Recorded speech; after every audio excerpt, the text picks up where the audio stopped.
Today I'm going to be talking about three of the most disrespected players in football history. And starting off with number one is Neymar. Neymar is one of the most gifted players of this generation, but it seems like he's always fighting a losing battle when it comes to respect. While people like to focus on his antics, and may I just say, this guy's antics are on another different level, but he's Brazilian. They got that in their DNA. People forget how talented, how impactful this guy is on the pitch. This is the player who helped Barcelona win the treble in 2015. During Barcelona's 2015 Champions League run, Neymar was instrumental, scoring 10 goals in both legs of the quarterfinal, semi-final, and the Champions League final against Juventus. Despite this guy is getting disrespected like a used condom. At his time at Barcelona, everything was about Messi, and you can understand why everything is about Messi. He's the GOAT. But there was times where Messi was being pushed and Neymar was not given the credit by the media. Prime example, 2017 PSG comeback. When Barcelona overturned a 4-0 deficit to win 6-1, Neymar, without a shadow of a doubt, was the best player on the pitch that day. He scored twice, provided the assist for Sergio Roberto's dramatic last-minute winner, and also helped that fraud have a career, by the way. Let's not forget about that. But what did the media do after the game? They gave most of the credit to Messi. Well, because it's Messi. Messi this, Messi that, Messi this. Neymar's performance was just pushed to the background like it didn't exist. And that's why, in my opinion, he went to PSG, because he wanted to be the man of the team. He wanted to have his own team. He wanted to be the star of the team. Neymar's time at PSG was a mixed bag. Most of the time, the man was injured, and if he wasn't injured, let's be honest, no one cared about what he did in Ligue 1, because it's Ligue 1, which is called the McDonald's League, by the way. It was all about the Champions League. That's why he left Barcelona to go to PSG, to be the main man in the biggest competition. And in 2020, he led PSG to a Champions League final, which they lost to Bayern Munich. But let's not forget, that day, he was the best player on the pitch. If Kylian Mbappe did not miss that 1v1 chance, PSG likely would have lifted the trophy and Neymar's legacy would have been greater. Yet people are quick to focus on PSG's failures with Neymar. The last season Neymar was at PSG,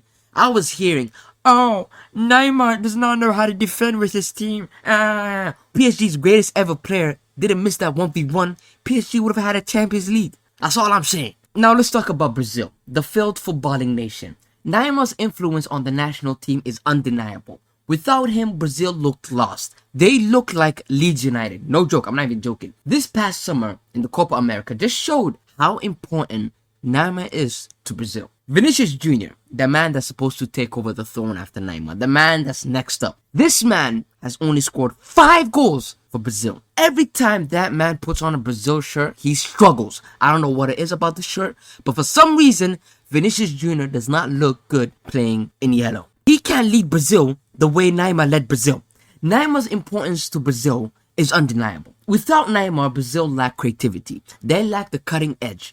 Let me give you guys a prime example of how important Neymar is to Brazil. In 2014, I saw a national team rely on one man.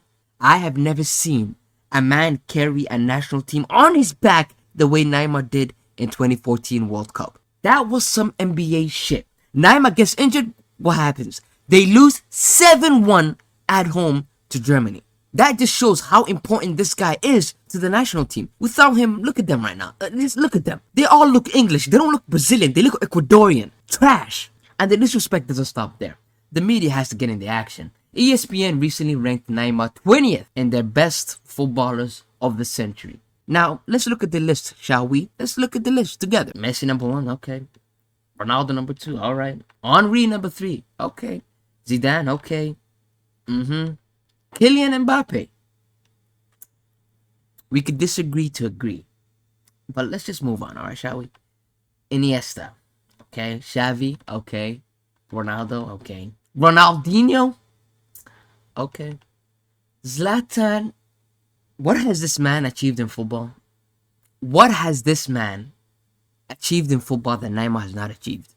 This man has never won a Champions League. This man has done nothing other than be a thug in football. What has this man done to be above Neymar? Alright, let's continue down the list, shall we? Kevin De Bruyne.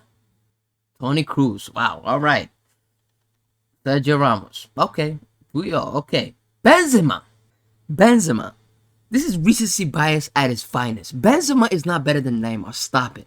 I don't care. Recency bias at its finest. But let's continue. Sergio Busquets, Robert Lewandowski, Kaká, and then Neymar. This man is disrespected on a whole different level. Despite everything he's achieved, Neymar remains one of the most disrespected players in football history. When he's on the pitch, he can do things that few can even imagine to do. Instead of focusing on his moments, his brilliant moments, we're quick to focus on his flaws. Neymar deserves far more respect for what he's done for our beautiful sport. And it's sad that history will continue to disrespect him, because God knows these TikTok brain fans will disrespect him like no other. Next, Paul Pogba. English media's devil. With Pogba, disrespect comes in different form. He's consistently scapegoated for problems that isn't even his fault. When Pogba returned to Manchester United from Juventus, that was a huge deal. Manchester United at that time got the best midfielder of that time. And from that moment on, the media made him a target. Why? Maybe because of his skin color, or maybe because of the hairstyle. But if United underperformed, Pogba was to blame.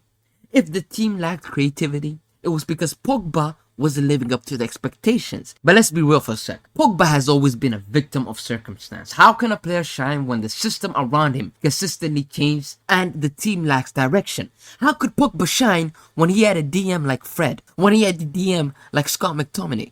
At France, why he looked perfect was because he had a DM like Conte. But in United, he had Fred. That's like going from driving a Lamborghini to a tuk-tuk. I mean, there's differences right there. Even at Juventus, Pogba was surrounded by players like Marquinhos and Pirlo. He thrived in that midfield.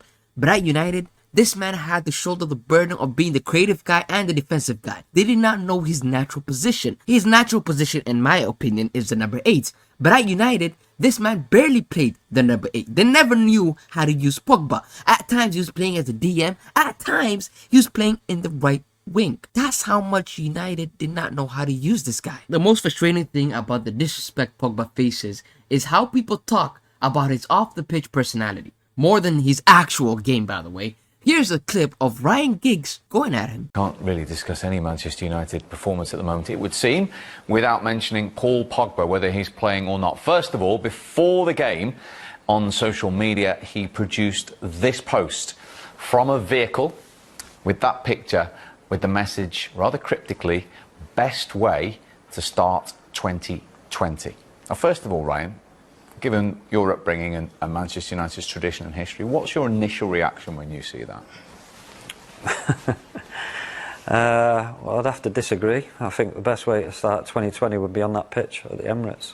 I mean, the man clearly did nothing wrong. That's how much the media hated this man, and still does, by the way. Graham Souness cannot stand Paul Pogba. Whether it's his hairstyle or social media presence, it seems like the media is always more interested in portraying him as the problem, rather than focusing on the football. Yet Pogba has won the World Cup, lifted multiple trophies with Juventus, and shown time and time again, Paul Pogba on his day is world class. But the media does not like to give him credit. Paul Pogba, if you're listening to this, if you are magically, 2026, show him. Show him, King. Show him.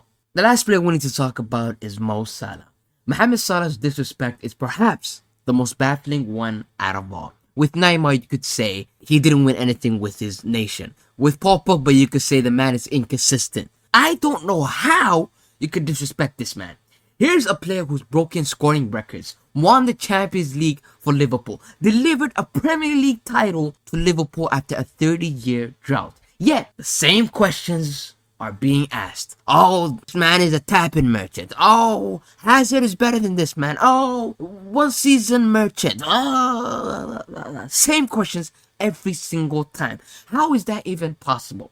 Salah burst onto the scene at Liverpool in 2017, and from the get-go, he was sensational. His 44-goal season debut broke the Premier League record. His consistency to deliver since then has been amazing. He's been the Premier League top scorer multiple times, and his ability to score in the clutch is undeniable. Yet, despite this, Salah is often labeled as overrated. Hazard is better than him. Some of the disrespect, matter of fact, most of the disrespect, comes from the fact that Salah doesn't fit the traditional mold of flair player, the eye test merchant's wet dream. He doesn't do stepovers like Neymar, he doesn't have flashy dribbling like Messi, but what he does have is an insane ability to get to the right position and score goals that matter. The man is here to score goals, alright? The man is not here to dribble around, not make people. Don't get me wrong, I love watching those type of players. But the man is here to do his 9 to 5, to do his job. Over the years, we've seen him develop as a player. This man has become more creative in the past few seasons, but people don't want to acknowledge that. No. Matter of fact, let me say something that might sound controversial to most. In my opinion, I think Mo Salah is the greatest right winger to ever play in the Premier League, even above Ronaldo. All you Ronaldo sexuals, even above Ronaldo. Because the man's consistency to score in the Premier League year in, year out is crazy. Matter of fact, get this. He became the fastest player in Liverpool's history to reach 100 goals in just 151 games. That is amazing. That is world class. And for those who say he's not good for his national team, the man carried Egypt for the World Cup in 2018. Now listen, he could be doing good in AFCON. I'm not gonna lie to you, but it's Egypt. All right, it's a one-man wrecking ball. Anyways, that's all I got. See ya.